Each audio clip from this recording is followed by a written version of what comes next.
Bio je lep letnji dan. Moj 5-godišnji sin James igrao se napolju u dvorištu našeg gradskog doma. James je oduvek bio miran dečak, uglavnom se sam igrao. Nikada nije imao mnogo prijatelja, ali je oduvek imao bujnu maštu. U kuhinji sam hranila našeg psa Fidoa. Kada sam čula kako zvuci dolaze iz dvorišta kao da sa nekim razgovara. Nisam bila sigurna sa kim bih to mogao da razgovara. Pomislila sam da je možda konačno našao nekog prijatelja. Budući da sam samohrana majka, teško mi je da uvek pazim na svog sina, pa sam odlučila da izađem napolje i vidim šta se dešava. Kada sam izašla u dvorište, bila sam pomalo zbunjena, jer je James bio jedina osoba u dvorištu. Da li je on to razgovarao sam sa sobom? Mogla sam da se zakunem da sam čula i drugi glas. Rekla sam mu: James, vreme je da uđemo u kuću. Ušao je unutra i seo za kuhinjski sto. Već je bilo vreme ručka, pa sam odlučila da mu napravim neki sendvič. James, sa kim si razgovarao tamo? Pitala sam ga. James je na trenutak podigao pogled i rekao: igrao sam se sa svojim novim prijateljem. Rekao je to kroz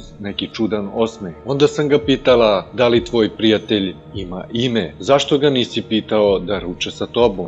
James je malo gledao u mene pre nego što je odgovorio i onda mi je rekao: zove se Smeh Jack. To mi je bilo malo čudno ime. Pitala sam ga kako izgleda taj tvoj prijatelj. Rekao je: on je klovn, ima dugu kosu i veliki nos, ima dugačke ruke i vrećaste pantalone sa prugastim čarapama i uvek se smeška. Shvatila sam da moj sin govori o imaginarnom prijatelju. Pretpostavljam da je normalno da deca njegovih godina imaju imaginarne prijatelje, pogotovo kada on nema pravu decu sa kojom bi se igrao. To je verovatno samo njegova trenutna faza. Ostatak dana je prolazio kao i obično. Već je bilo kasno, pa sam stavila Jamesa u krevet, ušuškala, poljubila i uključila njegovu noćnu lampu pre nego što izađem i zatvorim vrata. I sama sam bila prilično umorna, pa sam odlučila da legnem u krevet, ali nedugo zatim odmah sam počela da imam groznu noćnu moru. Bio je mrak, bila sam u nekom zabavnom parku i bila sam mnogo uplašena. Trčala sam kroz polje praznih šatora i napuštenih kućica za igru. Celo mesto je imalo neki grozan izgled. Sve je bilo crno-belo, a životinje koje se osvajaju na nagradnim igrama visile su naopačke u tim kućicama za igru i sve one su imale neki bolestan osmeh na svojim licima. Osjećala sam se kao da me čitav park gleda, iako nije bilo nikog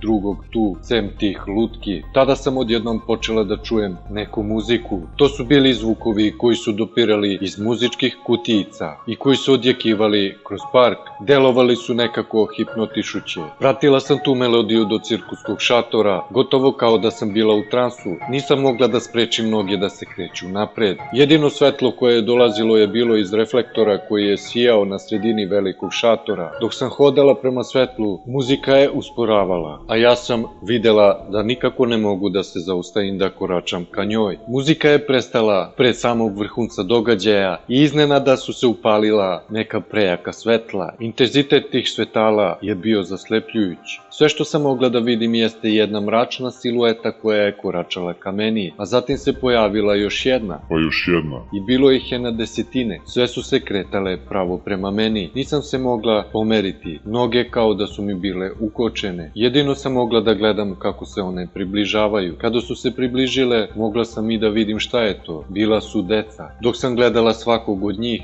svi su bili užasno izobličeni i osakaćeni. Neki su imali posekotine po celom telu, a drugi su bili teško izgoreli. Ta deca su me uhvatila i držala za telo, oborili me na zemlju i vukli ka sebi. Jedino što sam mogla da čujem od svega toga strašan smeh. Probudila sam se sledećeg jutra i bila sam sva u znoju. Kada sam pogledala pored, videla sam nekoliko Jamesovih akcionih figura koje su bile postavljene okrenute prema meni na mom noćnom ormariću. Pomislila sam da je verovatno James ostavio to ovde i da se probudio pre mene. Skupila sam igračke i otišla do Jamesove sobe. Međutim, kada sam otvorila vrata, James je spavao. Samo sam vratila njegove igračke u kutiju igračaka i krenula prema dnevnoj sobi. Malo kasnije, James se probudio, pa sam mu pripremila doručak. Bio je miran i delovao pomalo umorno. Pomislila sam da možda nije spavao dobro. Odlučila sam da ga pitam za igračke. James, da li si ti ostavio one igračke maminu sobu. Oči su mu nekako brzo pogledale u mene, a zatim ponovo promenile pravac i gledale na njegov doručak. Rekao mi je: Smeh Jack je to uradio. Ja sam mu rekla: kaži Smeh Jacku da igračke drži u tvojoj sobi. James je klimnuo glavom i završio doručak, a zatim odlučio da se igra u dvorištu. Otišla sam malo da odmorim u dnevnoj sobi i onda sam primetila da sam zaspala, jer je prošlo nekoliko sati kada sam otvorila oči. Onda sam se uplašila i rekla da moram da vidim gde je James i šta radi. Malo sam bila zabrinuta. Prošlo je više od 2 sata i nisam pazila na njega. Izašla sam u dvorište, ali James više nije bio tamo. Bila sam nervozna, pa sam počela da ga dozivam. James, gde si? Upravo tada sam čula neko smejanje iz dvorišta ispred kuće. Potrčala sam do prednjeg dela kuće, a James je sedeo na trotoaru. Tada mi je bilo mnogo lakše kada sam ga videla i rekla sam mu: James, koliko sam ti puta rekla da ne izlaziš ispred kuće, nego da se igraš u dvorištu iza. Onda sam videla da nešto jede i upitala ga šta je to. James me je samo pogledao i stavio ruku u džep i izvukao punu ruku bombona u raznim bojama. Ovo me je jako naljutilo i pitala sam ga: James, ko ti je dao te bombone? On je samo gledao u mene i ništa nije odgovarao. Ponovo sam ga pitala: reci mi, odakle su ti te bombone? James je samo spustio glavu i rekao: Smeh Jack mi ih je dao. Tada sam već shvatila ozbiljnost situacije. Čučnula sam pored njega i rekla sam mu: dosta mi je ove tvoje igre, prestani više da veruješ u njega. Ovo je bila veoma ozbiljna situacija i moram da znam ko ti je dao bombone. Tada sam videla suze u njegovim očima i rekao mi je ponovo: ali mama. Jack mi je dao bombone. Nisam mogla da verujem u ovo što priča, jer James me nikada nije lagao, ali ovo što mi govori je totalno nemoguće. Naterala sam ga da pljune tu bombonu, a ostatak sam bacila u đubre. Možda samo preterujem, možda je samo dobio ove bombone od susednih komšija i možda je sve ovo samo njegova igra. Te noći sam stavila Jamesa u krevet kao i obično i otišla da ranije odem na spavanje i ja. Odjednom me je probudio glasan prasak koji je dolazio iz kuhinje. Otrčala sam niz stepenice. Kada sam stigla u kuhinju, bila sam prestravljena. Sve na stolovima što je bilo bačeno je na pod, a naš pas Fido visio je mrtav na lusteru. Stomak mu je bio isečen i zatrpan slatkišima, onim slatkišima koje je James ranije jeo tog dana. Sav taj moj šok brzo je prekinut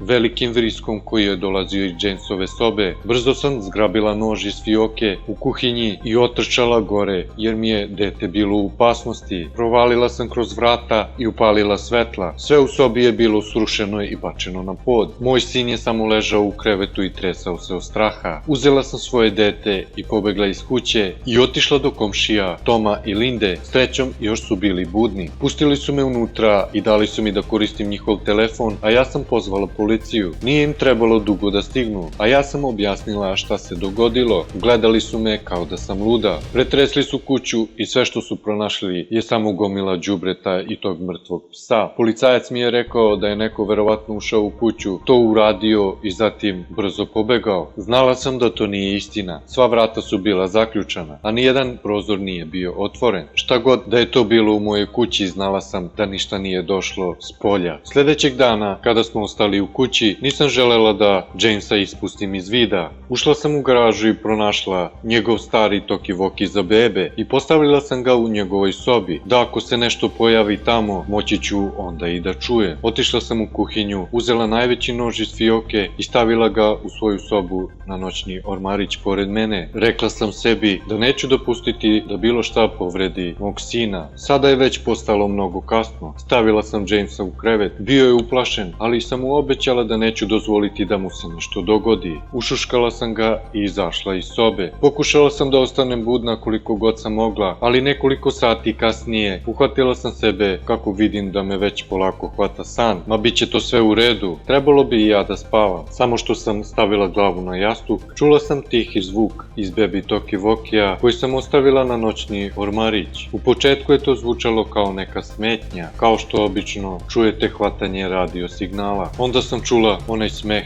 smeh iz moje noćne more. Skočila sam iz kreveta, uzela nož koji mi je bio ispod jastuka i brzo sam otrčala u Jamesovu sobu i otvorila vrata. Pokušala sam da upalim svetla, ali osigurači nisu radili. Kako sam zakoračila u sobu, osjetila sam neku toplu, gustu tečnost na nogama. Onda su se iznenada upalila svetla u Jamesovoj sobi i mogla sam da vidim apsolutni užas koji je bio ispred mene. Jamesovo telo je bilo prikovano za zid i ekseri su mu bili zabodeni kroz ruke i noge. Bila sam očajna. Teško mi je bilo da poverujem da je to moj sin. Tada sam čula njegov dah i pomislila, James je još uvek živ. Krenula sam da ga spasim, ali iza mene se pojavilo to čudno stvorenje koje je bilo odgovorno za sav ovaj užas. To je bio smeh Jack. Njegova bela koža i crna kosa koja mu je visila do ramena. Imao je prodorne bele oči okružene tamnim crnim krugovima. Njegov iskrivljeni osmih otkrio je niz njegovih oštrih zuba, a koža mu uopšte nije ličila na kožu. Izgledala je gotovo poput gume ili plastike. Nosio je crno-belu klovnovsku odeću sa prugastim rukavima i čarapama. Njegovo telo bilo je užasno, a njegove duge ruke su mu visile niz struk.